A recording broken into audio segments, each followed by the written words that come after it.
शादी के 25 साल हंसी खुशी बिताने के बाद मेरी पत्नी अचानक तलाक की जिद करने लगी। मैंने और बच्चों ने उसे बहुत समझाया मगर उसने झगड़े कर तलाक ले लिया और घर छोड़कर चली गई। 10 दिन ही गुजरे थे कि उसकी मौत की खबर आ गई। मैं उसके अंतिम संस्कार में गया तो सभी लोग उसकी महानता की प्रशंसा कर रहे थे। मुझे बड़ा आश्चर्य हुआ कि एक पति को नाराज करके जाने वाली औरत का आखिर इतना अच्छा अंत कैसे हो सकता है। जब मैं लाश के पास पहुंचा तो मेरे होश उड़ गए। उस दिन मैं थका हारा ऑफिस से लौटा तो बच्चों के चेहरे बहुत उतरे हुए थे। मैंने अपनी थकान को भुलाकर उन्हें अपने कमरे में बुलाया और पूछा, आखिर क्या हुआ है, तुम लोग इतने मायूस क्यों हो। मेरी बात सुन उनकी आंखों से आंसू बहने लगे। मेरे दो ही बच्चे थे, एक 22 साल की बेटी और 25 साल का बेटा। कहने को तो वह जवान थे मगर माँ की मौत की खबर ने उन्हें तोड़कर रख दिया था। वे फूट फूट कर रोने लगे और रोते हुए बोले, माँ, पापा की मौत हो गई है। यह सुनकर मैं जैसे जमीन पर ही बैठ गया और खालीपन में घूरने लगा। 25 साल की जिंदगी जिसके साथ बिताई थी, कैसे मुमकिन है कि उसकी मौत की खबर सुनकर मेरे रोंगटे खड़े ना हो जाए। मैंने अपने आंसू पोंछे, दोनों बच्चों को गले लगाया और कहा, भले ही उसने आखिरी दिनों में जो व्यवहार किया उसे मैं कभी नहीं भूल सकता, लेकिन उसकी मौत मेरे लिए एक बहुत बड़ा सदमा है। हमें अंतिम संस्कार में जरूर जाना चाहिए।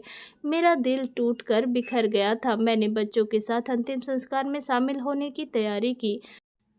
दिल ही दिल में बार बार यही दोहा उठता रहा कि ना जाने क्यों उसने मुझसे दूर जाने को प्राथमिकता दी और फिर इस दुनिया से ही रुखसत हो गई। आखिर ऐसा क्या वजह था जो आज तक मुझे समझ नहीं आए। हालांकि उसे मुझसे अलग हुए केवल एक ही हफ्ता हुआ था और इतनी कम वक्त में ही वह इस दुनिया से चली गई। इसके पीछे क्या वजह थी यह मुझे अब तक समझ नहीं आ सका। बहुत ही टूटे हुए दिल से मैंने कपड़े बदले और गाड़ी में जाकर बैठ गया। ड्राइविंग करते हुए बार बार आंखें धुंधली हो रही थी, जिन्हें मैं ज़बरदस्ती साफ करता रहा। मेरा दिल बहुत ज़्यादा खराब हो रहा था। बार बार 10 दिन पहले की बात याद आने लगी जब उसने मुझसे एक अजीब सा अनुरोध किया था। बहुत झगड़े के बाद मैंने वह बात मान ली थी। अब जो खबर मुझे मिली उसे सुनकर तो मेरे पैरों तले से ज़मीन ही खिसक गई। वह सिर्फ एक हफ्ते के अंदर इस दुनिया से चल बसी। आखिर ऐसा क्या हुआ था कि उसने मुझसे दूरी अपनाने को प्राथमिकता दी। इन्हीं सोचों में डूबा हुआ मैं उसके मायके पहुंचा। जैसे ही अंदर कदम रखा, लोग ऊंची आवाज़ में रोने लगे और ऊंची आवाज़ में उसकी प्रशंसा करने लगे। मैं हैरान रह गया कि सबको हमारे झगड़े के बारे में मालूम था, फिर भी कोई उसे बुरा भला नहीं कह रहा था। उल्टा सब उसका अच्छा रवैया याद कर रहे थे। मैं अंतविधि में शामिल हुआ और देखा कि हर कोई उसकी तारीफ कर रहा था। मैं हैरान था कि जब उसने मुझसे तलाक ली थी तो पूरे खानदान में बात फैल गई थी, लेकिन अब वही लोग उसकी तारीफ करते नहीं थक रहे थे। आखिर इसकी वजह क्या थी? इन्हीं सवालों के जवाब ढूंढते हुए मैं उसकी मैयत को देखने की ख्वाहिश जाहिर की। जैसे ही मैं वहां पहुंचा, किसी ने मुझे आवाज़ देकर रोका और एक चीज़ मेरे हाथ में थमा दी। उसे देखकर मुझे सारी बात समझ आ गई कि आखिर उसने मेरे साथ ऐसा व्यवहार क्यों किया था। मैं वहीं बैठा हुआ फटी-फटी निगाहों से उस चीज़ को देखता रहा, सोचने लगा कि यह क्या हो गया। मैं अपने अतीत में खो गया। मेरा अतीत बेहद दर्दनाक और कड़वी हकीकतों से भरा हुआ था और यह कड़वी सच्चाई पिछले एक हफ्ते में मेरी ज़िंदगी में आई थी, जिसने मेरी दुनिया उजाड़ कर रख दी। मैं वहीं बैठा उन तमाम मंज़रों को सोचने लगा। अब हकीकत मेरे सामने थी। मुझे पता चल चुका था कि अपने पति को नाराज करने वाली औरत के साथ भी अच्छा बर्ताव कैसे हो गया। जब मुझे सच्चाई का पता चला तो मेरा दिल जोर जोर से धड़कने लगा। मैंने वहीं बैठकर अपना सिर घुटनों में छुपा लिया और नम आंखों के साथ उन तमाम यादों को याद करने लगा जिनमें एक हकीकत छिपी हुई थी, लेकिन मेरी निगाहों से वो बोझिल हो रही। मेरा नाम राजेश है। मैं अपने माँ पापा का सबसे बड़ा बेटा हूँ। मेरे बाद 3 बहनें हैं और एक छोटा भाई। जब मैं 8 साल का था तो माँ विधवा हो गई थी। पिताजी की शक्ल मुझे हल्की हल्की याद है, लेकिन पूरी तरह से वह मेरी यादों से मिट चुके हैं, क्योंकि उस समय इतनी समझ नहीं थी। होश तब आया जब माँ ने मुझसे कहा कि अब घर की सारी जिम्मेदारी तुम्हारे कंधों पर है। उस वक्त मेरी उम्र सिर्फ 10 साल की थी। मैंने अपनी पढ़ाई छोड़ दी और एक छोटी सी पर चून की दुकान पर काम करने लग गया। सुबह 9 बजे जाता और रात 12 बजे वापस आता। मुझे महीने भर की तनख्वाह बहुत कम मिलती थी, लेकिन माँ के लिए वह भी बहुत थी। वह खुद भी मेहनत करती थी, घर घर जाकर काम करती, मगर वह मजबूर थी। इस तरह उनके काम और मेरी दुकान की नौकरी से हमारा गुजारा चलने लगा। कभी कभी कंगाली की नौबत भी आ जाती, लेकिन माँ ने हमेशा सब्र और शुक्र का दामन थामे रखा, इसलिए यह वक्त भी गुजर गया। दिन बीतते गए। मेरे मालिक ने जब देखा कि मैं ईमानदार और नेक बच्चा हूँ, तो उन्होंने मुझे अपनी बड़ी दुकान में भेज दिया, जहाँ मेरी तनख्वाह बढ़ा दी गई। जब माँ को यह खबर सुनाई, तो उन्होंने फौरन खबर दी कि मेरे मालिक ने भी मेरा तनख्वाह बढ़ा दी है। उन्होंने कहा कि अब हमें अपनी और तुम्हारी कमाई से जो पैसे बचे, तुम्हारी बहनों के दहेज के लिए जमा करना चाहिए। मुझे भी माँ की यह बात पसंद आई। हालांकि मेरी उम्र सिर्फ 13 साल की थी, लेकिन हालात ने मुझे वक्त से पहले बड़ा बना दिया था। मैं हर बात समझने लगा था। दिन रात की मेहनत के बाद हम इस काबिल हो गए कि एक बहन का दहेज तैयार कर सके, और उसके लिए अच्छा रिश्ता आने पर उसकी शादी कर दी। यह मेरी ज़िंदगी की पहली कामयाबी थी। इसी दौरान मुझे पढ़ाई का भी शौक़ हुआ, तो मैंने दोबारा अपनी पढ़ाई शुरू कर दी। मैं सुबह काम पर जाता और रात को फुर्सत मिलने पर पढ़ाई करता। मैं अपने छोटे भाई को भी पढ़ने के लिए प्रेरित करता था। वह अभी छोटा था, लेकिन फिर भी मैंने उसमें पढ़ाई के प्रति रुचि जगा दी।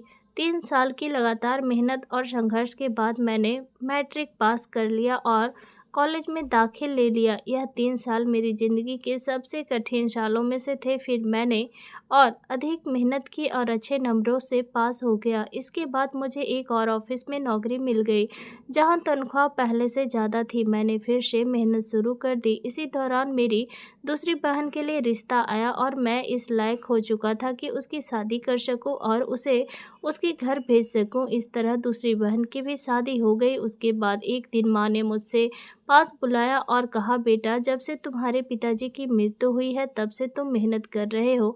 तुमने अपनी दोनों बहनों की शादी कर दी है, अब मैं चाहती हूँ कि तुम्हारी शादी कर दूँ। माँ की यह बात सुनकर मैंने उनका हाथ पकड़ा, अपनी आँखों से लगाया और कहा, माँ, पहले मैं अपनी एक और बहन की शादी कर दूँ, उसके बाद अपने बारे में सोचूंगा। कौन जाने आने वाला वक्त कैसा होगा। अगर मेरी पत्नी ने मेरा दिल बदल दिया, तो आप क्या करेंगी? यह बात मैंने हंसी मजाक में कही थी। माँ ने कहा, मुझे अपने बेटे पर पूरा भरोसा है, वह ऐसा कुछ नहीं करेगा। मैं उनकी बात सुनकर मुस्कुरा दिया। दिन बीतते गए। 3 साल बाद मेरी छोटी बहन की भी शादी हो गई। अब माँ ने कहा, अब तुम अपनी तीनों की जिम्मेदारियों से मुक्त हो चुके हो, अब मैं तुम्हारे लिए बहुत तलाश करूंगी। उस वक्त मेरी उम्र 25 साल थी। माँ ने मेरे लिए लड़की देखनी शुरू कर दी, और इस तरह प्रिया मेरी ज़िंदगी में आई। प्रिया के आने से मेरी ज़िंदगी पूरी तरह से बदल गई। मैं उससे बहुत मोहब्बत करने लगा। वह खुद भी बहुत प्यार करने वाली और दूसरे के दिलों में जगह बनाने वाली लड़की थी। उसने आते ही घर की सारी जिम्मेदारी संभाल ली और माँ को आराम देने लगी। पहले माँ मेरे साथ काम करती थी, लेकिन अब उसकी उम्र बहुत ज़्यादा हो चुकी थी, तो उन्होंने आराम को प्रधानता दी। इस मामले में मेरी पत्नी ने मेरा पूरा भरपूर साथ दिया। वह पढ़ी लिखी थी और हर काम को अच्छी तरह से संभालना जानती थी। मैं भी निश्चिंत होकर घर प्रिया के हवाले करके काम पर निकल जाता। माँ अब आराम करती थी और मेरा एक छोटा भाई था, जो उस समय पढ़ाई कर रहा था। उसकी पढ़ाई का खर्चा मैं उठाने लगा। प्रिया सचमुच सब्र और सहनशीलता की मिसाल थी। उसके आने से मेरी ज़िंदगी पूरी तरह बदल गई। शादी के 3 महीने बाद ही अचानक ऑफिस में मुझे पर भ्रष्टाचार का आरोप लग गया और मुझे अपनी अच्छी नौकरी से हाथ धोना पड़ा। मैं फिर से शून्य पर आ गया और टूटकर रो पड़ा। लेकिन यह मेरी पत्नी ही थी जिसने मेरे कंधे पर हाथ रखा और कहा, जिम्मेदारियां बांटने के लिए मेरा कंधा भी तो है। मुझे सिलाई का अच्छा हुनर आता है, हम दोनों मिलकर घर चला लेंगे। माँ को तो मैंने पहले ही आराम दे दिया था, इसलिए उनसे अब मदद मांगना मुनासिब नहीं था। भाई भी छोटा था और पढ़ाई में लगा था। ऐसे में प्रिया ने मेरा हौसला बढ़ाया और मुझे हिम्मत दी। वह सुबह सुबह उठ जाती, घर के काम निपटाती और दोपहर तक सिलाई करती। मुझे एक दूसरी नौकरी तो मिल गई, लेकिन उसकी तनख्वाह पहली नौकरी से काफ़ी कम थी। तंगी जरूर हुई, मगर प्रिया की हिम्मत, प्यार और साथ ने मुझे इस लायक बना दिया कि मैं इन मुश्किल हालातों से निकल सकूं। करीब 3 साल तक यही सब चलता रहा और हम यह भी भूल गए कि भगवान ने अभी तक हमें औलाद की विरासत से दूर रखा है। 3 साल बाद अचानक पिताजी के एक पुराने दोस्त मिलने आए। उन्होंने मुझे देखा और गले लगा लिया। कहने लगे, तुम्हारे पिताजी ने जब तुम छोटे थे मुझसे वादा किया था कि मैं तुम्हें अपने ऑफिस में जगह दूंगा और मैंने हामी भर ली थी। अब वादा निभाने का वक्त आ गया है। उन्होंने मुझे एक पते पर बुलाया। मैं तुरंत वहां पहुंचा। वहां मेरा बहुत अच्छा स्वागत हुआ और मुझे ऐसा लगा जैसे मैं अपनी ही कंपनी में आया हूं। पिताजी के दोस्त समीर अंकल ने मुझे अपनी कंपनी में मैनेजर की हैसियत से रख लिया और सारा काम समझा दिया। मेरी पढ़ाई भी साथ साथ चल रही थी, इसलिए उन्होंने मुझे एक बेहतरीन पद दिया। इसी साल प्रिया ने मुझे माँ बनने की खुशखबरी दी। मैं खुशी से झूम उठा और उसके हाथ चूम लिए। मैंने कहा, अब तुम्हें और सिलाई करने की ज़रूरत नहीं है, क्योंकि भगवान ने आने वाले बच्चे की रोजी रोटी पहले ही मेरे हवाले कर दी है। 9 महीने बाद हमारे घर पहले बेटे ने जन्म लिया। मैं बेहद खुश था। माँ ने भी अपने पोते को गोद में लेकर प्यार किया। हमारा घर एक मिसाल बन गया था। अब माँ बुजुर्ग हो चली थी और उनके घुटनों में दर्द रहने लगा था, तो प्रिया बढ़ चढ़कर उनका काम करती थी। मुझे उसकी यही आदत सबसे ज़्यादा पसंद थी। कभी कभी मैं उनके सामने ही माँ से कहता था, माँ आपकी या मेरी कौन सी ऐसी नेकी भगवान को पसंद आ गई कि भगवान ने आपको प्रिया जैसी बहू और मुझे प्रिया जैसी पत्नी दी। भगवान ने मेरी ज़िंदगी पर बहुत बड़ा एहसान किया है, जिसे मैं कभी चुका नहीं सकता। प्रिया ने मेरा साथ उस वक्त दिया जब मुझे लगा कि मैं पूरी तरह टूट चुका हूँ। जब मुझे ऐसा लगा कि अब कोई मेरा सहारा नहीं बनेगा, उसने हर अच्छे बुरे वक्त में मेरा साथ दिया और मुझे सही गलत की पहचान करने में बहुत मदद की। मेरे बच्चों की परवरिश भी मिसाली रही। उसकी जितनी खूबियाँ थी, अगर उन्हें गिनने बैठूं तो कभी ख़त्म ही ना हो। वह वाकई में बहुत अच्छी गृहिणी साबित हुई थी। मेरी ज़िंदगी में उसके जैसा कोई और हो ही नहीं सकता था। जब डॉक्टर ने माँ को पूरी तरह बेड रेस्ट की सलाह दी, तब प्रिया ने सारी जिम्मेदारियां संभाल ली। मैंने उससे कहा था कि तुम्हारी मदद के लिए मैं एक नर्स रखवा देता हूँ, लेकिन उसने तुरंत सख्ती से मना कर दिया। कहने लगी, घर के बुजुर्गों को अगर कोई बीमारी लग जाए तो उन्हें दूसरों के हवाले नहीं किया जाता, बल्कि यह तो एक सेवा का मौका है जिन्हें आपको पूरी तरह निभाना चाहिए। यह ईश्वर की देन है, जिनके कदमों तले स्वर्ग है। उनकी यह बात सुनकर मुझे उस पर बेहद प्यार आया। इसी दौरान उसे दूसरी बार माँ बनने की खुशी भी मिली, लेकिन उसने अपनी इस खुशी को एक तरफ रखकर मेरी माँ की भरपूर सेवा की। माँ ने अपनी आखिरी वक्त में उसे बहुत दुआएं दी और कहा, तू अपनी अच्छी आदतों से इस घर को स्वर्ग बना गई है। खुदा तेरी स्वर्ग को भी संवार दे और तेरा स्वागत करे। उनकी इस दुआ पर मैं कभी कभी हंस देता और माँ से कहता, माँ क्या आप अभी से मेरी पत्नी को मरने की दुआएं दे रही हैं? तो प्रिया मुझे टोक देती और कहती, ऐसा ना कहिए, बुजुर्गों की दुआओं में बहुत से राज छिपे होते हैं, उन्हें दुआ देने दीजिए। अगर उनकी दुआ मुझे लग गई तो मेरी दुनिया और परलोक दोनों स्वर जाएंगी। माँ का मन उससे लग गया था और वे अपने आखिरी वक्त में ज़्यादातर उसी के पास रहती और बातें करती। मैं बेटा होकर उतनी सेवा नहीं कर सका जितनी एक बहू बनकर प्रिया ने की।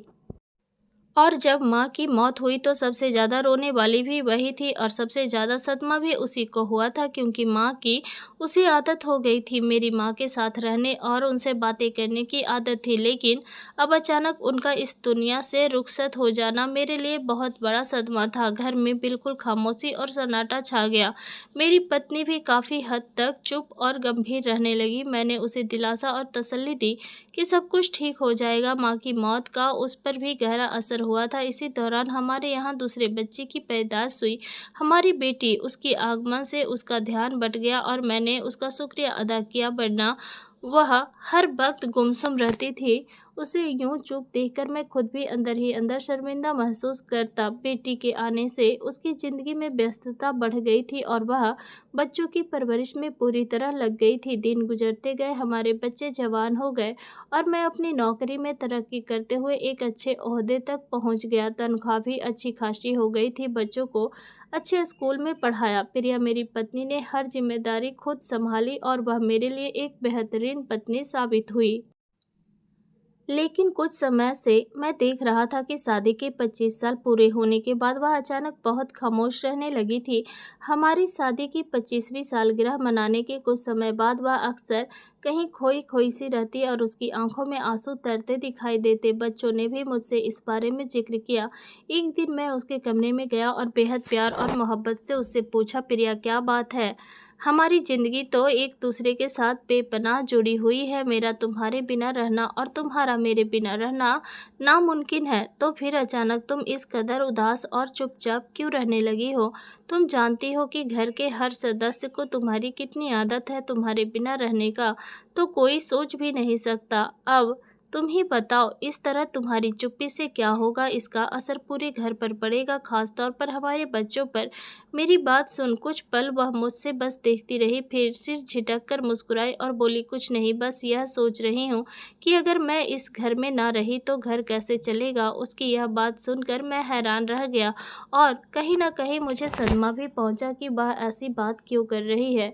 उसने मुझसे सिर्फ इतना कहा, वक्त आने पर सब कुछ पता चल जाएगा। मुझे लगा कि मैंने ज़िंदगी में हर चीज़ की जिम्मेदारी उसी पर डाल दी है, इसलिए मैंने बच्चों से इजाज़त लेकर उसे उत्तरी क्षेत्र की सैर पर ले जाने का प्रोग्राम बनाया। लेकिन जैसे ही उसने मेरा प्रोग्राम सुना वह नाराज़ हो गई। कहने लगी, मेरी इजाज़त के बिना आप यह फैसला कैसे कर सकते हैं? मैं आपके साथ कहीं नहीं जा रही।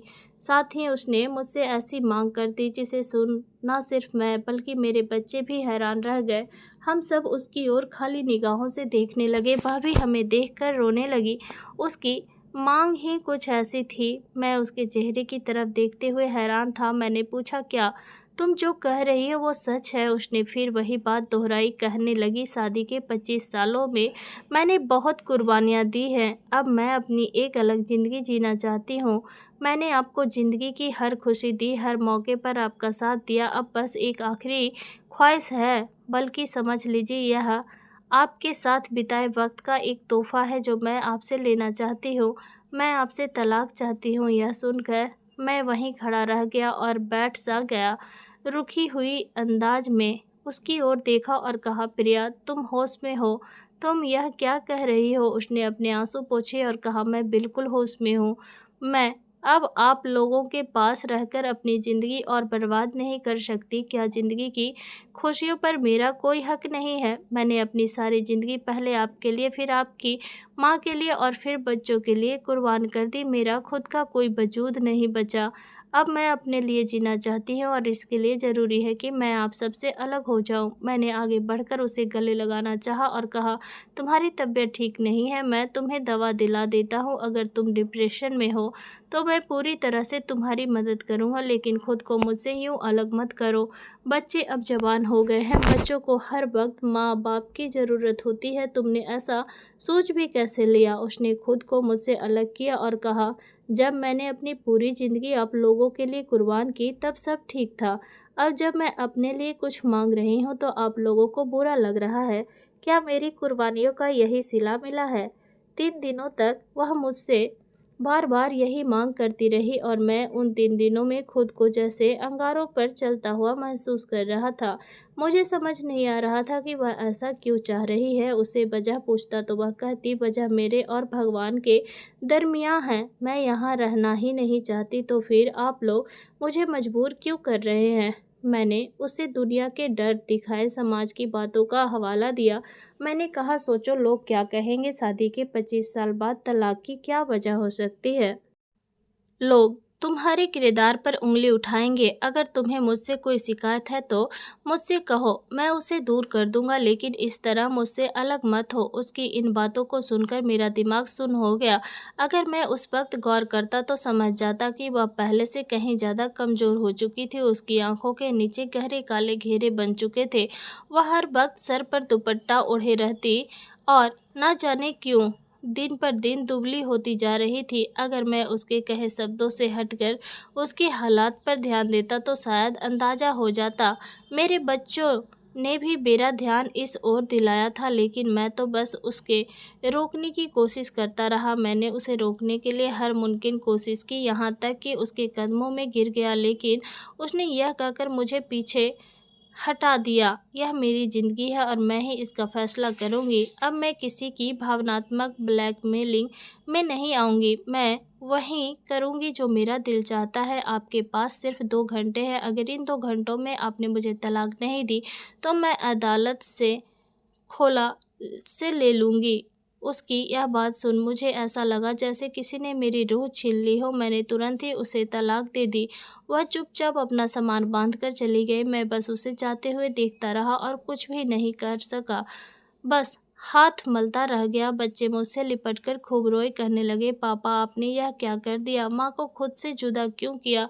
आपको ऐसा नहीं करना चाहिए था। बच्चे बहुत परेशान हो गए थे। 3 दिन बाद वे अपनी पढ़ाई में मशगूल हो गए, लेकिन मेरा हाल ऐसा था जैसे किसी ने मेरे शरीर को जख्मों से भर दिया हो और उन पर नमक छिड़क दिया हो। हर वक्त पूरे जिस्म में जलन महसूस होती थी। मेरे दिन रात अब जागते हुए बीतने लगे। ऑफिस में भी मेरी कार्य क्षमता प्रभावित होने लगी।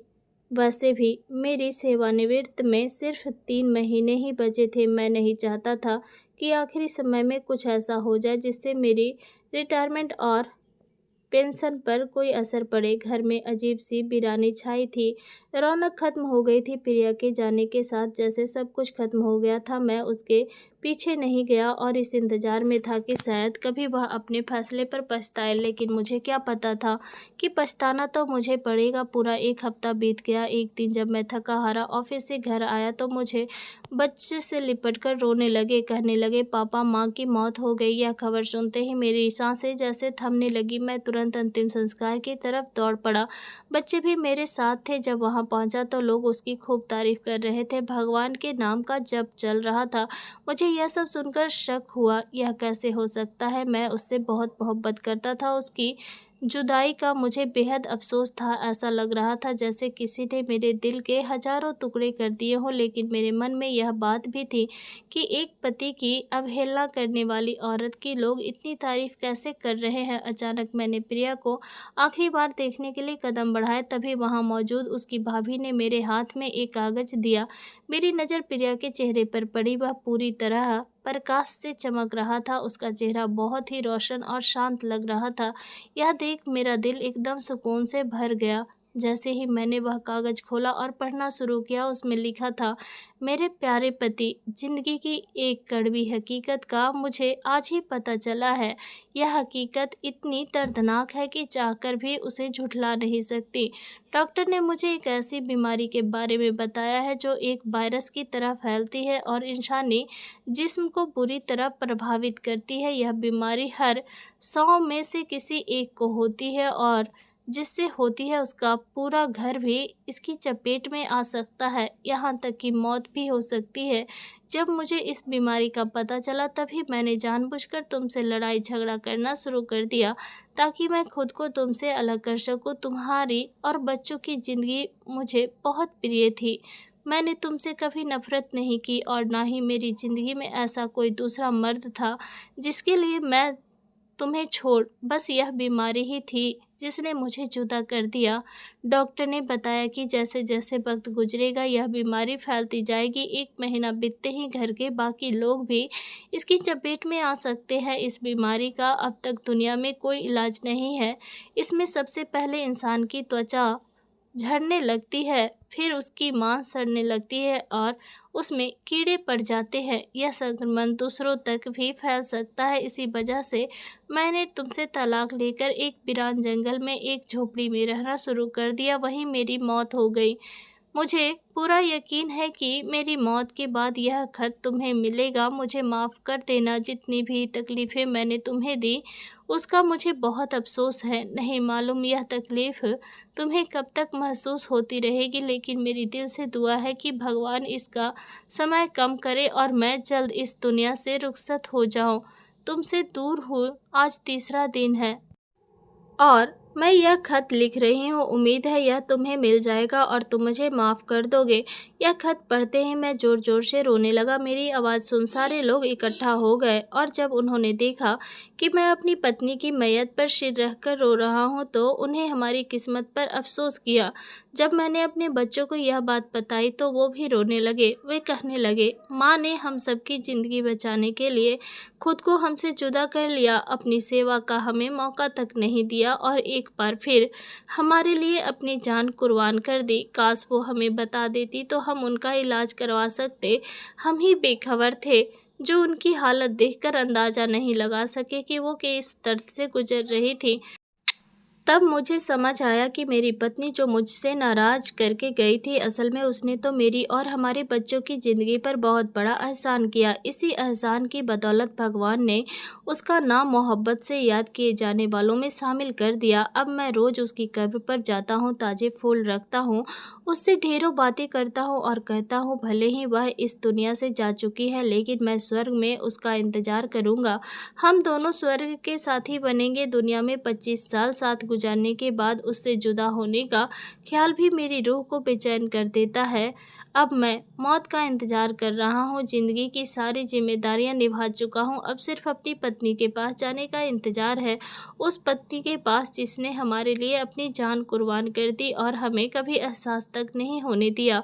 भगवान मेरी पत्नी को स्वर्ग में ऊँचा स्थान प्रदान करें। तो दोस्तों, इस भावुक और मार्मिक कहानी का मूल संदेश मोरल यह है, सच्चा प्यार निस्वार्थ होता है, जो अपने प्रियजनों की भलाई के लिए हर त्याग करने को तैयार होता है। किसी की कुर्बानी और प्रेम को समय रहते समझना और सराहना जरूरी है, क्योंकि अक्सर हम अपनों के जज्बात और दर्द को तभी समझ पाते हैं जब वे हमारे साथ नहीं रहते। साथ ही यह भी सिखाता है कि प्रेम अमर होता है, वह मृत्यु के पार भी जीवित रहता है। तो दोस्तों, यह थी आज की कहानी। इस कहानी के बारे में आपकी क्या राय है, यह कमेंट बॉक्स में ज़रूर बताएं। अगर आपको कहानी पसंद आई हो तो वीडियो को लाइक करें और चैनल को सब्सक्राइब करें और बेल आइकन पर क्लिक करके इसे ऑल पर सेट करें, ताकि आपको नए वीडियो की सूचना तुरंत मिल जाएगी। धन्यवाद।